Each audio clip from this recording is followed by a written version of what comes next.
जय श्री राधा, जय श्री कृष्णा।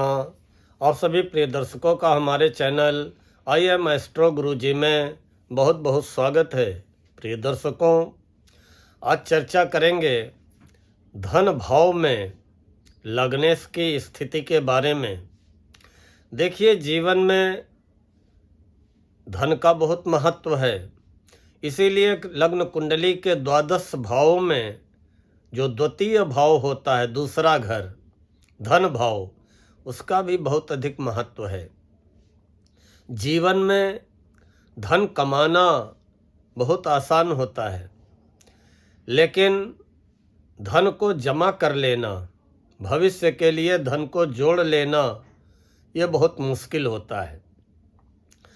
हर व्यक्ति के मन में ये जानने की चाह रहती है, उत्सुकता रहती है कि हम जीवन में धनी होंगे या नहीं, या क्या कभी हमारे पास भी धन जुड़ पाएगा, मेरे पास भी कभी बैंक बैलेंस होगा। तो जमा धन की स्थिति ये दर्शाता है कुंडली का दूसरा घर, सेकंड हाउस, धन भाव।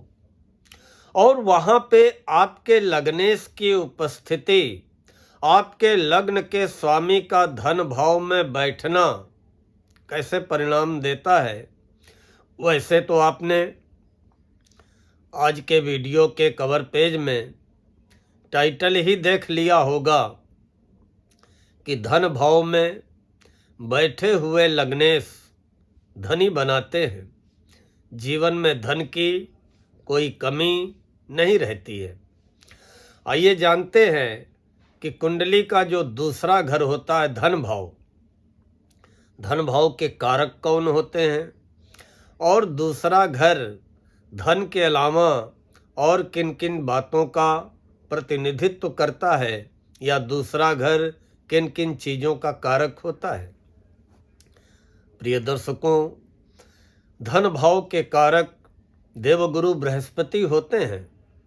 दूसरा घर धन संपत्ति का होता है, कुटुंब का होता है, वाणी का होता है, दाहिनी आँख का होता है, परिवार का होता है, प्रारंभिक शिक्षा का होता है, स्वयं के द्वारा अर्जित व संचित लाभ का होता है, भौतिक कल्याण का होता है, दूसरे विवाह का भी होता है। दूसरा ही घर अध्यापक, वकील बनाने वाला होता है, बैंकर्स, शेयर, मित्र या गिरवी गांठ गिरवी रखने का काम ये भी दूसरा घर ही करता है। बैंक में जमा पूंजी की स्थिति ये भी दूसरा घर निर्धारित करता है। सोना चांदी, धन से जुड़े मामले, स्वप्रयासों के द्वारा धन को जमा कर लेना और सांसारिक सुख साधनों की प्राप्ति, इस सब चीज़ों के कारक कुंडली का दूसरा घर धन भाव होता है। प्रिय दर्शकों, जब लग्नेश धन भाव में विराजमान होते हैं तो धन की जीवन में कभी कोई समस्या नहीं रहती है। लग्नेश का धन भाव में रहना इस बात को दर्शाता है कि आप धनी होंगे और जीवन में धन को लेकर के कोई काम आपका रुकेगा नहीं, बशर्ते जब लग्नेश धन भाव में हो तो अपनी शत्रु राशि में न हो, या जो है किसी पापी ग्रह के साथ में न हो, किसी शत्रु ग्रह के साथ में न हो, किसी पापी ग्रह की दृष्टि में न हो, किसी शत्रु ग्रह की दृष्टि में न हो। लग्नेश धन भाव में होंगे, लेकिन अगर साथ में कोई उनका शत्रु ग्रह विराजमान होगा, या किसी शत्रु ग्रह या पापी ग्रह की दृष्टि पड़ रही होगी, तो इस स्थिति में धन भाव में बैठे हुए लग्नेश धन की समस्या को, धन की स्थिति को मजबूत करने में कमज़ोर पड़ जाएंगे, क्योंकि लग्नेश जहाँ कमज़ोर हुए वहीं उनके शुभ परिणामों में कमी आती है। हाँ, अगर लग्नेश मित्र राशि में हुए, मित्र ग्रह के साथ में हुए, मित्र ग्रह की दृष्टि में हुए तो फिर निश्चित ही अत्यंत धनी बनाने का कार्य करते हैं। अगर आपकी कुंडली में आपके लग्न के स्वामी लग्नेश धन भाव में स्थित हैं तो निश्चित ही आप धनी बनेंगे, सम्मानित होंगे, दीर्घायु होंगे, अच्छे कर्म करने वाले होंगे और उसके अलावा हर प्रकार का जीवन में लाभ प्राप्त होता है। नेता होते हैं या नेतृत्व करने की क्षमता होती है। ऐसे लोग अपने उद्यम से, अपने परिश्रम से, अपने प्रयासों से जीवन में धन अर्जित करने में बहुत सफल होते हैं। ऐसे लोग बड़े सुशील होते हैं, धर्मात्मा होते हैं, प्रसिद्धि पाने वाले होते हैं, समाज में हर जगह जहाँ कहीं भी जाते हैं ख्याति, प्रसिद्धि, यश, मान, सम्मान पाने वाले होते हैं। लग्नेश का धन भाव में बैठना अच्छे स्वभाव का बनाता है। निकट संबंधियों और मित्रों की ऐसा व्यक्ति देखभाल करने वाला होता है और उदार मन का होता है। उदार मन होता है, दानी होता है, धनी होता है। जीवन में घूमने फिरने के अवसर प्राप्त होते हैं। विदेश यात्रा की भी संभावना रहती है और जीवन में धन की कोई कमी नहीं रहती है।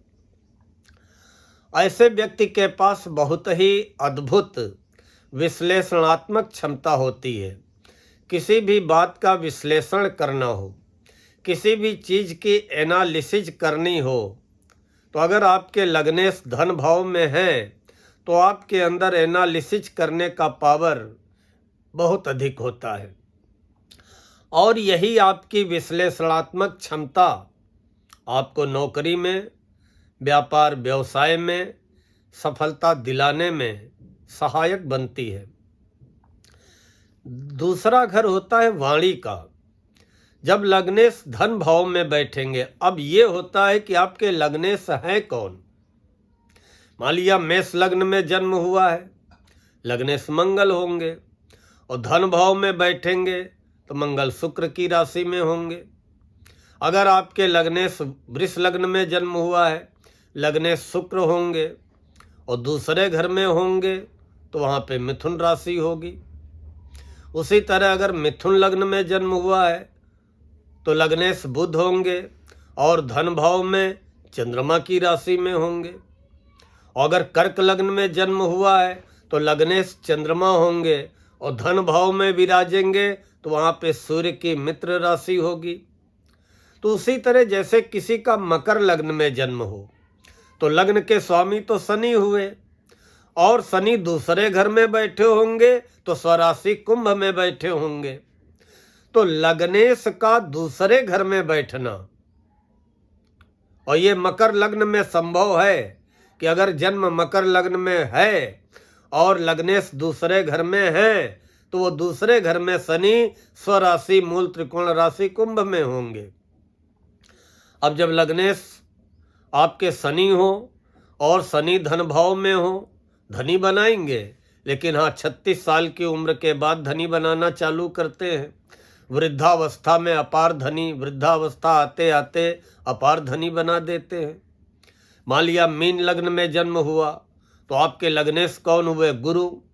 और अगर आपके लग्नेश धन भाव में बैठे हैं तो गुरु कहाँ होंगे? मेष राशि में, मित्र राशि में। अच्छे परिणाम मिलेंगे। तो जब कोई लग्नेश आपके धन भाव में अगर स्वराशि में होंगे, मित्र राशि में होंगे, बड़े अच्छे परिणाम मिलेंगे, निश्चित ही आपको धनी बनाएंगे। लेकिन अगर कहीं लग्नेश धन भाव में शत्रु राशि में हुए या किसी शत्रु ग्रह के साथ में हुए या किसी पापी या शत्रु ग्रह की दृष्टि में हुए तो फिर यही धन की स्थितियों को कमजोर बना देते हैं। ऐसी स्थिति फिर आती है कि धन आता है, खूब कमाते हैं, खूब खर्चा होता है, लेकिन जुड़ नहीं पाता है। या कभी कभी ऐसी स्थितियां बना देते हैं कि धन जुड़ तो जाता है लेकिन एकाएक ऐसे आकस्मिक खर्चे आते हैं कि फिर हमारा बैंक बैलेंस जीरो पे आ जाता है। तो इसलिए लग्नेश अगर धन भाव में हैं और मित्र राशि में हैं तो निश्चित ही आपको धनी बनाएंगे। आपके जीवन में धन की कभी भी किसी भी प्रकार की कोई कमी रहने वाली नहीं है। आप अपनी वाणी के द्वारा धन को कमाने में सफल रहेंगे। अपनी बुद्धि और विवेक के द्वारा, अपनी डीलिंग के द्वारा जीवन में धनी बनने में सफल रहेंगे। तो लग्नेश की धन भाव में उपस्थिति धन के मामले में जीवन में बहुत अच्छे परिणाम प्रदान करती है। प्रिय दर्शकों, मुझे विश्वास है कि आप सभी को आज का ये वीडियो पसंद आया होगा। अगर पसंद आया हो तो लाइक व कमेंट करते हुए आगे फॉरवर्ड अवश्य करें। और हमारे जिन प्रिय दर्शकों ने या जो अभी अभी हमारे चैनल से जुड़े हों उनसे हमारा अनुरोध है कि कृपया हमारे चैनल IM एस्ट्रो गुरुजी को सब्सक्राइब कर लें, बेल आइकन दबा दें ताकि आगे आने वाले वीडियोज के नोटिफिकेशन आपको बराबर प्राप्त होते रहें। मिलते हैं तो शीघ्र अगला वीडियो लेकर। तब तक के लिए माता रानी आपके समस्त सपनों को साकार करें, आपको स्वस्थ रखें, मस्त रखें, व्यस्त रखें। इन्हीं शब्दों के साथ आज मैं अपनी वाणी को विराम देता हूँ। जय श्री राधा, जय श्री कृष्ण।